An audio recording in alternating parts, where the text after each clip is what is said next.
स्वागत है दोस्तों आपका हमारे चैनल पर। बेटा वापस आया तो उसका ख्याल कौन रखेगा। 4 साल हो चुके थे बेटे को अपना घर छोड़कर विदेश में बसे हुए। इन 4 सालों में बूढ़ी माँ और ज़्यादा बूढ़ी हो गई थी। 80 वर्ष की उम्र में रामवती देवी की याददाश्त काफ़ी कमज़ोर होती जा रही थी। उन्हें रोज़मर्रा की चीज़ें याद ना रहती, लेकिन जो उन्हें हमेशा याद रहता था, उसका बेटा।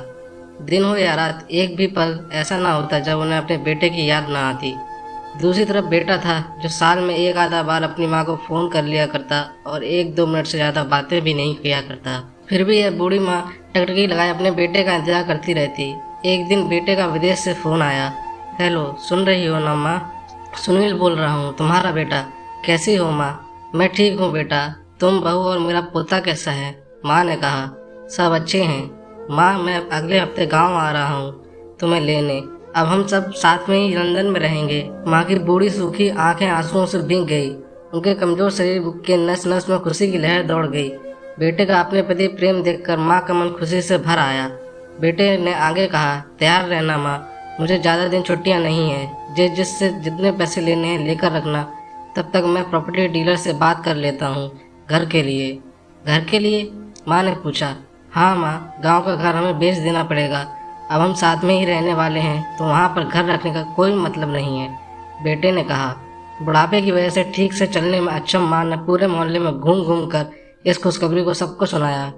सभी को खुशी हुई। सबको लगा माँ जी के आखिरी दिन अपने परिवार के साथ खुशी से बीत जाएंगे। घर वापस आकर माँ ने अपने घर के कोने कोने को ऐसे देखा जैसे वह अपने दूसरे बेटे को देख रही हो। देखे भी क्यों ना, उस घर को अपने बेटे से कम थोड़ी समझा था।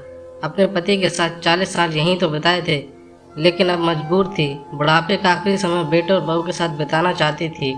दिल पर पत्थर रखकर घर बेचने के लिए माँ तैयार हो गई।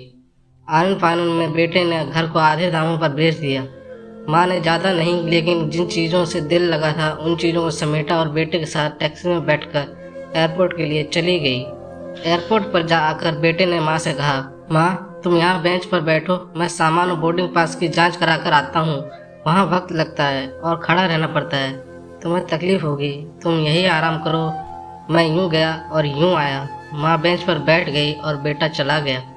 काफ़ी समय हो गया बेटा वापस नहीं लौटा। माँ ने सोचने लगी, ज़्यादा भीड़ होगी इसलिए देर लग रही होगी। अंधेरा होने को आया, अब तो लोगों की चहलकदमी भी कम होने लगी। माँ को अब चिंता होने लगी। एक कर्मचारी ने आकर पूछा, किससे मिलना है माँ जी? यहाँ पर क्यों बैठी हो? डरती हुई आवाज़ में रामवती देवी बोली, मेरा बेटा अंदर सामान की जांच कराने गया है, लंदन जा रहे हैं हम। क्या नाम है माँ जी आपके बेटे का? कर्मचारी ने पूछा। सुनील नाम है मेरे बेटे का। कर्मचारी अंदर गया और थोड़ी देर बाद बाहर लौटा। उसने माँ जी से कहा, माँ जी लंदन जाने वाली फ़्लाइट तो दोपहर में ही जा चुकी है और आपका बेटा भी उस फ्लाइट में बैठकर लंदन जा चुका है। अब आपके यहाँ बैठने का कोई मतलब नहीं, आप भी अपने घर चली जाइए। क्या जा चुका है? माँ की आंखों में आंसुओं के सैलाब उठने लगे। जैसे जैसे माँ घर पहुँची, जो अब उसका था ही नहीं, बिक चुका था। वो वहीं बरामदे में तुलसी के पास सो गई। घर के नए मालिक को उस पर दया आई तो एक कमरा किराए पर उसको दे दिया। पेंशन के पैसों से खाना और किराए का बंदोबस्त हो जाता था। दिन बीतने लगे। कुछ दिनों बाद घर के नए मालिक ने रामवती देवी से कहा, माँ जी आप अपने रिश्तेदारों के यहाँ पर जाकर क्यों नहीं रहती? इस उम्र में आपके लिए वही अच्छा होगा। अच्छा तो होगा, लेकिन अगर मेरा बेटा वापस आया तो उसका ख्याल कौन रखेगा? मेरा बेटा बहुत भोला है, उसे अपना ख्याल रखना बिल्कुल नहीं आता। मैं कहीं नहीं जाऊंगी, क्या पता कब उसे मेरी जरूरत पड़ जाए। माँ ने कहा, किसी ने सच ही कहा है, पूत कपूत हो सकता है लेकिन माता को माता नहीं होती। अपने माता पिता की जितनी हो सके सेवा करना, उनके साथ कभी बुरा बर्ताव मत करना। आपको ये कहानी कैसी लगी कमेंट करके हमें ज़रूर बताइए। अगर आपको ये कहानी पसंद आई तो अपने दोस्तों के साथ भी शेयर करें। चैनल पर नए हैं तो चैनल को सब्सक्राइब जरूर करें। कहानी सुनने के लिए आप सभी का बहुत बहुत धन्यवाद।